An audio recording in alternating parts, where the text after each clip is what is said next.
আন্তর্জাতিক চাপ কমাতে হাসিনাকে ঢাকার হাতে তুলে দিতে পারে ভারত।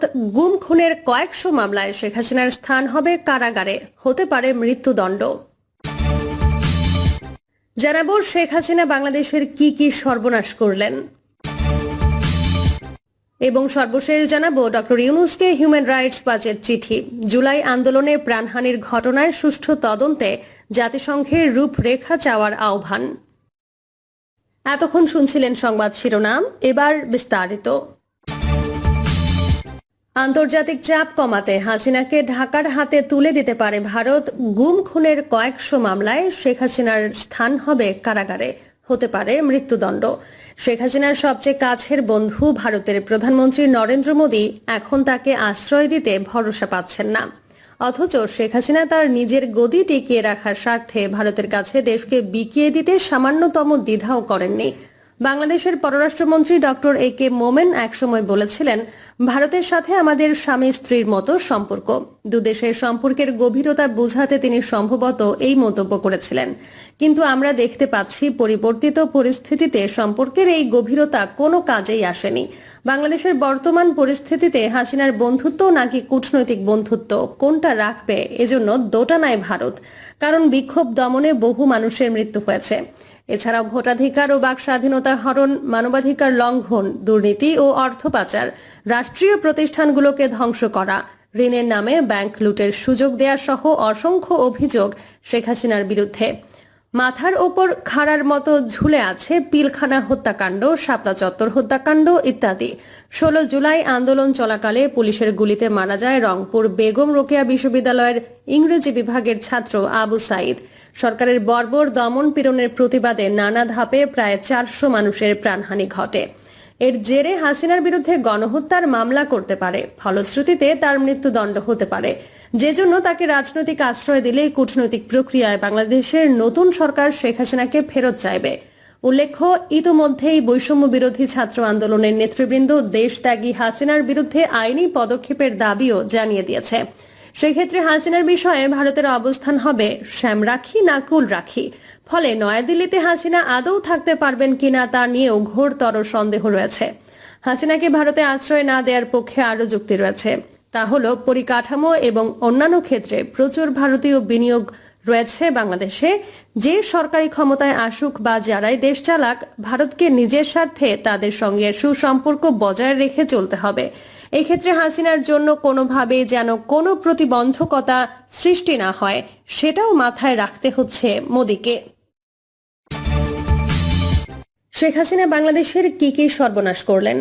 1 লক্ষ জীবনের বিনিময়ে অর্জিত বাংলাদেশের স্বাধীনতা ও সার্বভৌমত্ব শুধু নিজের স্বার্থের কারণে ভারতের হাতে তুলে দিয়ে এদেশকে ভারতের কলোনি বানিয়ে ছেড়েছেন। অর্জন করেছেন এই শতাব্দীর ঘসেটি বেগম খেতাব। একই সাথে নিজের দেশ, সংস্কৃতি এবং ধর্মকে বিসর্জন দিয়ে তিনি ভারতের দাসত্ব ও পদলেহনের সংস্কৃতিকে প্রাতিষ্ঠানিক রূপ দিয়েছেন। 2 মুক্তিযুদ্ধকে নতুন বয়ানে বানিয়ে ফেলেছেন একটা ইন্ডাস্ট্রি, পৈতৃক সম্পত্তি এবং জোন অফ করাপশন। চরম বৈষম্যের কোটা ব্যবস্থা, দলীয় কর্মীদের প্রায় 1 লক্ষ ভুয়া মুক্তিযুদ্ধ সনদ প্রদান এবং বিসিএস পরীক্ষায় প্রায় 1.5 দশক ধরে আবেদ আলীদেরকে দিয়ে প্রশ্ন ফাঁসের লুক্রেটিভ ব্যবসার সম্প্রসারণ করে এদেশের অধিকাংশ মানুষের বুকে যে বঞ্চনার লেলিহান দাবানল তিনি জ্বালিয়ে দিয়েছেন, তা হয়তো আর নেভানো সম্ভব নয়। তিনি বাংলাদেশের রাজনৈতিক প্রতিহিংসা ও ঘৃণাতন্ত্রের জননী। তার প্রবর্তিত ঘৃণার লেলিহান শিখায় আজ জ্বলছে সারাটা দেশ।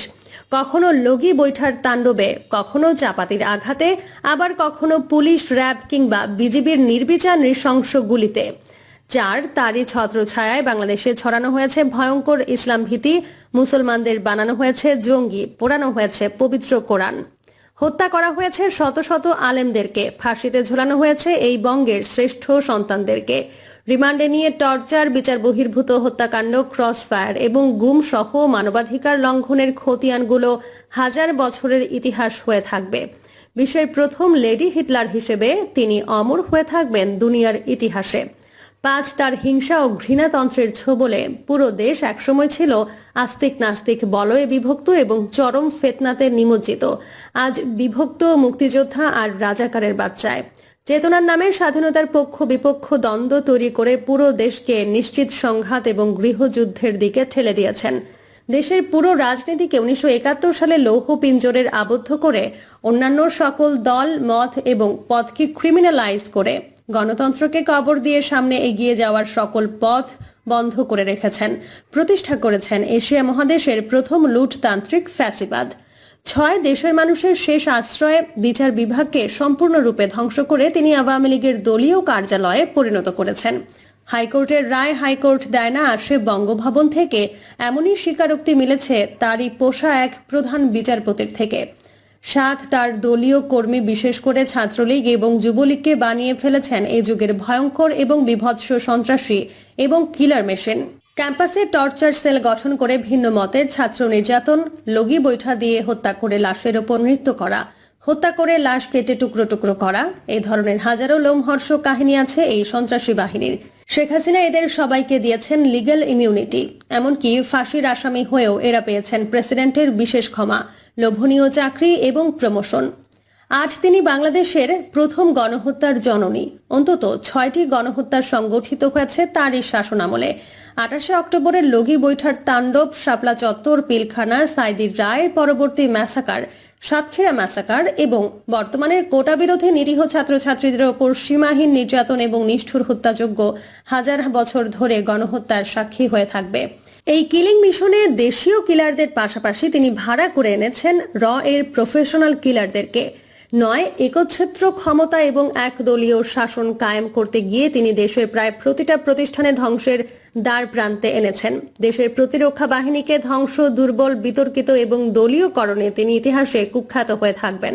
সংস্কারের নামে শিক্ষা ব্যবস্থার 12টা বাজিয়েছেন, নির্বাচন কমিশনকে পকেটে পুরেছেন, আর জাতীয় সংসদকে বানিয়েছেন গানের আসর আর শেখ পরিবারের তৈল মর্দনের কারখানা।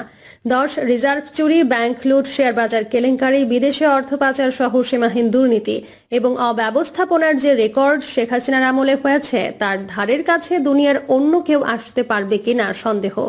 দুর্নীতি আর লুটতন্ত্র এতটাই গভীর যে শেখ হাসিনার 4র্থ শ্রেণীর পিয়ন পর্যন্ত কামিয়ে ফেলেছেন 400 কোটি টাকার সম্পদ। বেনজির, আজিজ, মতিয়ার এবং এস আলম সহ শত শত মহা লুটেরা তৈরি করে একদিকে কায়েম করেছেন মাস্তানতন্ত্র এবং মগের মুল্লুক, অন্যদিকে পুরো দেশটাকে পরিণত করেছেন শ্মশানে। বাংলাদেশের যেসব সর্বনাশ শেখ হাসিনা করলেন তার মাসুল বাংলাদেশকে অন্তত 100 বছর ধরে দিতে হবে। ডক্টর ইউনূসকে হিউম্যান রাইটস ওয়াচের চিঠি। জুলাই আন্দোলনে প্রাণহানির ঘটনায় সুষ্ঠু তদন্তে জাতিসংঘের রূপরেখা চাওয়ার আহ্বান।